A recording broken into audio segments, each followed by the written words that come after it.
My name is Bethany. I've been married once, but because of my husband's infidelity and money troubles, it didn't last long and ended in divorce. Since then, I've been living as a single mother to my 2 sons. Although it was tough, I have ultimately become successful. I've never hated studying since I was a child. I particularly loved science experiments, starting from the elementary school, and still look back at them fondly. During university, I became close with a male classmate and we started dating.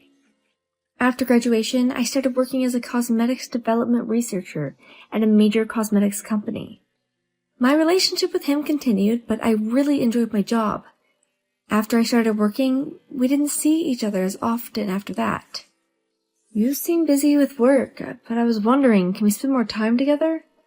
Sorry, I tend to get absorbed in my work. I'll try to be more careful. We're both working now. Let's get married. Then, if you're ever busy with work, we can see each other every day. So I responded to him. All right. With these words from him, we decided to get married without further notice. I was dating him because I liked him and had no reason to refuse. And then we had our baby. When I found out I was pregnant, I was really happy, and it was the first time I forgot about my research.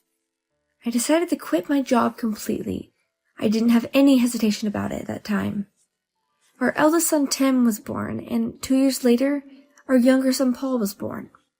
I was very busy with childcare and housework every day, and that was all I could handle. I didn't notice anything unusual about my husband, but it turned out he had been laid off from his company for several months and secretly borrowed my money, gave me part of it for our living expenses, and used up the rest of it for gambling. I didn't notice his fake facade of going to work every day in the morning as usual. One day, a collection letter arrived at our home, and the truth was revealed. I added some money from my savings to help with the debt repayment and decided to get a divorce. Although we could have still made it work regarding the money, as I researched the debt, evidence of his frequent infidelity was revealed in his phone messages. I was fed up with this and asked for a divorce. He could agree to the divorce without protesting, and then I was left taking care of my 2 sons alone. It wasn't easy.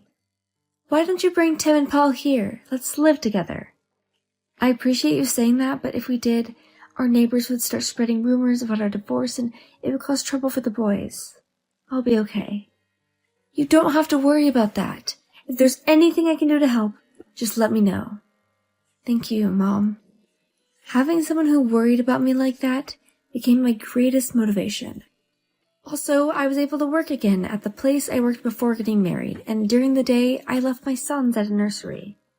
In the midst of such a new life, I suddenly had an idea. I suddenly remembered the sensation of when I got to work as a researcher of basic cosmetics that were both time-efficient and gentle on the skin. Once I felt like this, as someone who originally loved research, I found myself excitedly diving into my work every day. Then, the cleansing cream that I made became a hugely popular product, and it became well known worldwide. My life changed completely from that. But from a married life that was already difficult enough with childcare and housework, I had work and research added to it for my divorce. On my days off, I played with my sons with all my might. I had no time to rest. By the time my children were a little older, I had done a lot of research, and what I had created, starting with the cleansing and mainly basic cosmetics, naturally permeated the world. I was generating huge sales, my responsibilities increased, and my income far exceeded that of ordinary male office workers. Thanks to that, I was able to send my kids to university without inconveniencing them or borrowing anyone's help. My eldest son, Tim, supported my work, and I believe that he will surely inherit my passion for work in the future. Paul, on the other hand, rebelled against his obedient older brother and me. When he was a little boy, he always followed his brother and was often taken care of by Tim, but before long that stopped happening, and on the contrary, Paul seems to be walking away on the same path as his older brother, Tim. Starting with club activities and lessons, fashion and car preferences, the two of them started to choose opposite paths. After graduating from university, Paul took a leave of absence from work in a completely unrelated field. Just give me the capital, and I'll definitely make it a success. You're being too naive. Running a company isn't that easy. If you want me to invest, bring a convincing business plan. All right, I'll bring it right away. I read through the plan he brought, and while the content was new and interesting, it was nothing more than a child's writing. Even so, as a mother, I had the desire to support him, so I'd had him make revisions to the business plan, and I approved the investment. He started the company. I watched him for a while, but in the end he had no experience, no history, and no connections. As I had imagined, things did not go quite smoothly at first, but despite my worries, Paul suddenly got married. Paul's wife, Carol, is 3 years younger than him at 23 years old. With his young age and his title as the company president, and not to mention his good looks, it was only natural for a few girls to come after him. Although it may sound biased coming from his mother, Paul has a good personality, is friendly and sociable, and can get along with anyone. Even without much experience or skill, he'll probably be able to get to work with just his personality. That's what I thought, at least. As the young couple started their married life, I was worried, so I would secretly give Paul some money when we met, or invite the two of them to dinner and do what I could to help. They were initially living in an apartment, but one day Paul came to see me with a request. I want to buy a house, but the business isn't that great right now, and I can't get a decent loan from a bank. Can you buy a house for me in your name without telling Carol? I'll make sure to pay the monthly payments.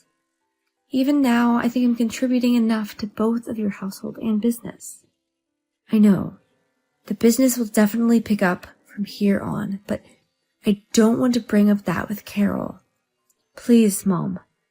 Unable to resist his persuasion, I bought a new house for the two of them to live in. Carol is a housewife and basically spends her days at home. Whenever I passed by, I would stop by and give her gifts or cakes or fruits. Thank you for always bringing us things, Bethany. I'll have them when Paul comes home. Whenever I went unannounced, I would always see her in her pajamas with no makeup on, and I couldn't help but feel unpleasant. If she was just being lazy, she could get a part-time job or something.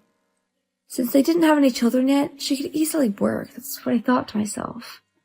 When I think back on the hardships I faced, I can't help but feel the way when I see a woman like her, and yet I know I'll still come back to their house despite feeling this way. However, I'm sure that she could use some sense from these feelings from me. One day, Paul said something like this to me. Mom, don't ever come to our house too often during the day. If you have something to give us, just come to my office. Why? Did Carol say something to you? Carol is still young and doesn't have much experience dealing with in-laws, so it seems to tire her out. Tire her out? I'm just giving her stuff at the front door. I'm not even going in the house. That's kind of rude of her to say. I knew there was no point of saying anything to Paul, who was caught in between us. She spends every day sitting around without even working, you know. Maybe you haven't said anything to her yet, but your business is in trouble right now. Why don't you go ask her to help out a little? I know. And you haven't been paying attention to the mortgage either. When the business picks up, I'll pay it all at once, so wait. Anyone would have given up already if they saw how his business was doing. Apparently, his personality wasn't good enough for the business to succeed. Still, he wanted to maintain a good image in front of his wife. As things were, Paul must have felt like he was going to lose both his business and his wife. You should seriously think about your business. I can't keep investing anymore. I know. Actually, there was something I haven't been able to tell you. What is it? Carol is pregnant. As they were married, it was certainly good news. I knew I had to congratulate them, but I wasn't convinced. I avoided going to Paul's house or office for a while, and when Carol started her second trimester, Paul invited me to dinner. Carol is feeling better now, and I was able to make a deal at work. She'll prepare the food, so why don't you and Tim come over for dinner? I'll pass. Things will feel weird if we keep avoiding each other, you know. Please? Fine. On the day of the dinner, I prepared a gift and went to Paul's house with Tim. To be honest, I wasn't in the mood at all, but I tried to switch my feelings and motivate myself. Good evening, thank you for inviting us. It must have been hard preparing everything alone. What? What are you talking about? From Carol's reaction, I immediately knew that Paul hadn't told her about today's dinner. Isn't Paul back yet? We came because he invited us. I haven't heard anything about dinner, and you can't just come over like this. Pregnant women are emotionally unstable. Please don't give me any more stress. Don't ever come here again.